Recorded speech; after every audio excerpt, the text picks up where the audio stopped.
Hey Harmonizers, welcome to the Florida Horse Park with Elon. We're about to go do a obstacle challenge competition.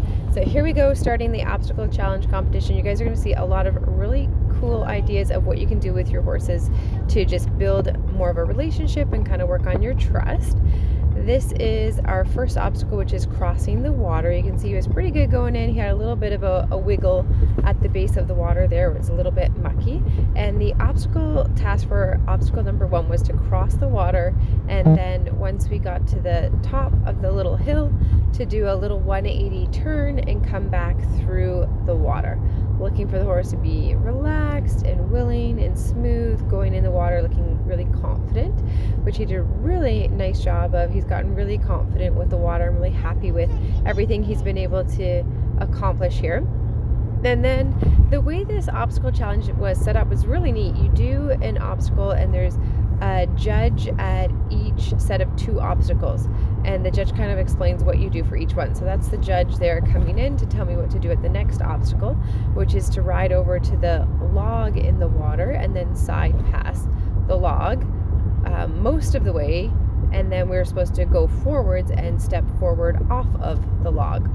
So we are riding over to the log, and this is a pretty big challenge for Elon because the log is really quite large and he's a little dude. He's just a little guy. So he did this really well, side passing over the log, and then we go 3/4 the way and then we step forward off the log. He listened really well for the task, so I was really happy with how that went. So that was 2 separate obstacles, and then after we finish the obstacles you go on to the next one. So this was the next obstacle. Really neat idea to put a carpet underneath a rope gate. So a really creative way to combine obstacles and make something a little bit more scary by just adding that carpet under there. And what a cool use for an old carpet, just stick it underneath an obstacle. Pretty neat. We came over to the next set of obstacles, and I had never done a back through like this before. It's an L shape, except for the goal is to go as close to the plank as possible without going over the plank. So we tried to position ourselves so we got nice and close. What a different way of doing that L shape and only needing to use 2 planks for it. And then afterwards, the task is to go sideways, but not going sideways over top of the planks or straddling the planks, which is what normally we would do. Instead, trying to get your horse's back legs as close to the planks as possible while you're backing in the L shape. So kind of a tricky thing to do, because if you go too close to the second board, then your hind end is going to end up stepping over top of that second plank. So doing your sideways and then getting the back legs as close as you can. So what a different way of doing that, and again, not needing as many poles or planks to do that. Heading on to the next set of obstacles challenge here. This one is a kind of a pinwheel board. So there's the poles on the ground, and because we were entered in green horse, we did this at the walk, whereas with Alicia, you guys will see we did this at the trot. And so you do the pinwheel, pick up the board, and then come around, and the goal is to walk all of the poles and maintain the same distance, going around with the plank that you're holding in your hand and place it down on the barrel nicely. So Elon did that really nicely, wasn't bothered at all by picking up the plank. So that was pretty awesome to see, because we haven't practiced anything like that in quite a while. Going on to the next obstacle, this one was a series of cavalettes, which are cavalettes are like little jumps, except for what we're doing here is a side pass to the right, and after the side pass to the right we'll be going over top of the second one, and then a side pass left on the last one. So we come over here, and then my poor little duty, he's like, that is like higher than my knees, and he couldn't pick up his feet high enough, so he knocks it over. He tried though, he's just got little legs. And then it's a side pass left over top of the cavalette going over there. So I thought that's kind of a neat way to set it up, going over, and because they were raised, very tricky and very easy to fall down as well, which is a good thing for safety. This one was really challenging. It's a little ramp, it's a little black ramp, and so it's kind of interesting looking, and then it has a drop down onto a colorful carpet that also has little balloon things on the side, like little blow up horses, I guess you would call them, little toys anyways. So that was really tricky. And then after that, our next obstacle is really narrow logs, which is why at the very start of this video you saw me practicing with some pylons to get him targeted and going over something really narrow. So the goal is to be able to trot these little narrow logs and then walk the last one. And they're very narrow. I would have to guess that they're only maybe 24 inches wide. So we kind of start off at the trot. He's kind of going around. He thinks they're supposed to just go around. So instead of continuing on with him going around, I slow him down and I get him straight and I say, we are going to go over them. And then once I did that, he understood, oh, okay, we're going over top of these little things. And he went over all of the rest of them really well and walked the last one like we were supposed to there. So ended up finishing really well there once he understood what he was supposed to do. Coming into our next obstacle here is the drag obstacle. And this was the tiebreaker obstacle. So this one was timed, which is kind of a neat way to do a tiebreaker. So all of these obstacles are scored out of 10 for how well you do them, and highest score wins. But if there's a tie, then this particular obstacle is timed, and whoever has the faster time on this would be the tiebreaker in the event that there was a tie. So because we were green horse, we were allowed to walk that obstacle and we could trot if we needed to, and he did that really well. And then this obstacle here, this is a really neat one to try. It's just 3 poles with some pylons. So you go over the poles, and then the idea is to trot in front of that pylon. So you have to make a narrow enough turn and then come into a halt and then back out of the poles. So he did that really nicely, pretty smoothly, listening to where I was asking him to go. Now we start to get into some of the trickier obstacles here.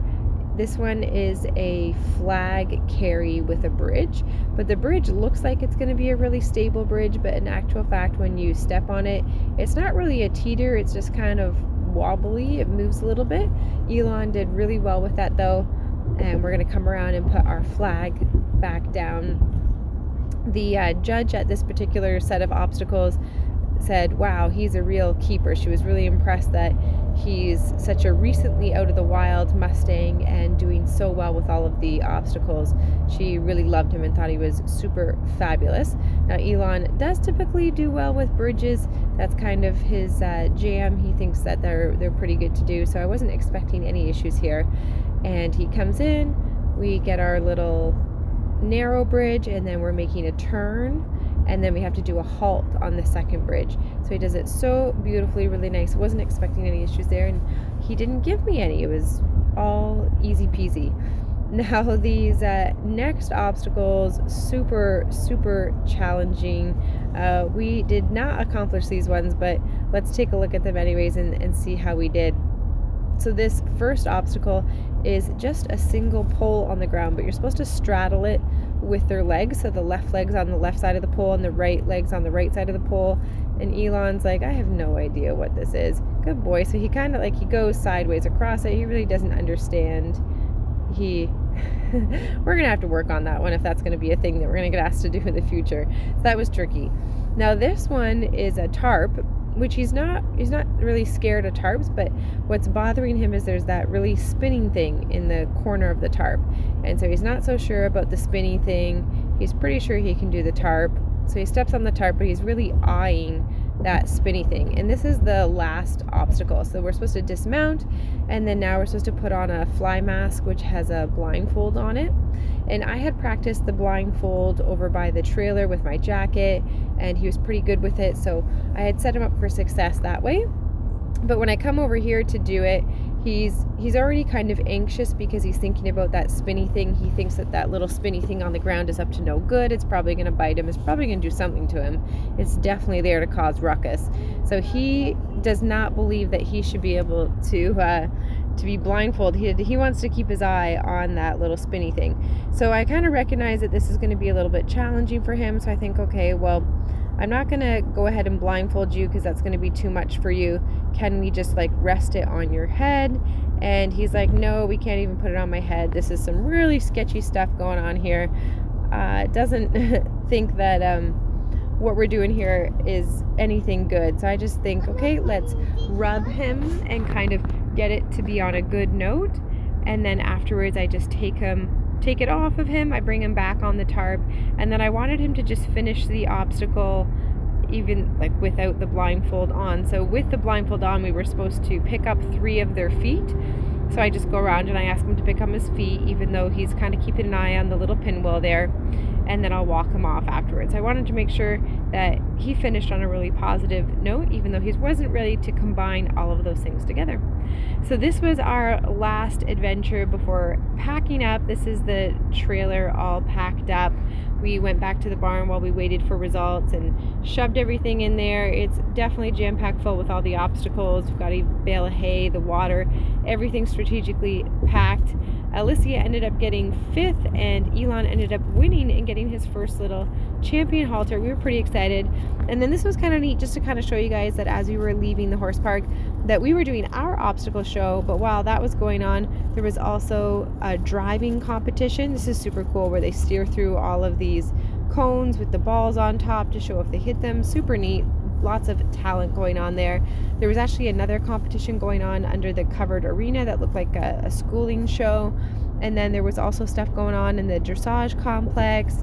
They had the dressage competition going on there, and there was also stuff going on in the polo fields and people showing up at the trail rides. Just a really happening place. Really kind of cool to see everything going on at the horse park.